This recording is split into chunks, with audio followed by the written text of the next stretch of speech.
Mr. Bride here with another stoichiometry problem. This time we're going to take a mass volume problem at STP and take a look at that. Problem we're going to look at asks, how many liters of oxygen gas are needed to produce 20 grams of iron 3 oxide at STP? As always, balance the equation first, putting a 4 in front of the iron, a 3 in front of the oxygen, and a 2 in front of the iron 3 oxide balances this particular chemical equation. In my class, I like to teach a roadmap to sort of map out the steps that you have to take to solve the problem. This gives students an idea about the approach that they can take to solve it. Again, putting moles on the bottom and any grams or liters on top that are given in the information. In this case, the 20 grams of iron 3 oxide, I stuck that right over the iron 3 oxide.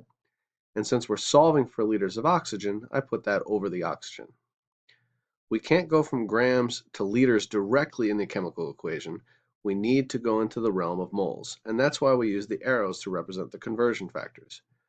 The first step is to go from grams to moles. The second step is to go from moles of iron 3 oxide to moles of oxygen. And then the third step will be going from moles of oxygen to liters of oxygen gas at STP. Take a look at the very first step. We've got 20 grams of the iron 3 oxide. We need to use the molar mass of the iron 3 oxide, adding up the 2 irons and the 3 oxygens to get the 159.70 grams. That goes on the bottom, so that way these cross cancel. And that completes our first step. The second step, we use the mole ratio step. Moles of the iron 3 oxide go on the bottom, and then moles of oxygen go on top. Again, moles of what you had previously always goes on the bottom, so we can cross cancel.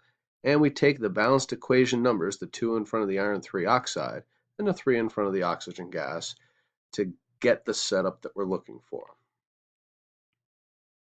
Can finish off the problem going from moles of oxygen to liters of oxygen. Since this is STP, we can use the 22.4 liters of oxygen in 1 mole of oxygen.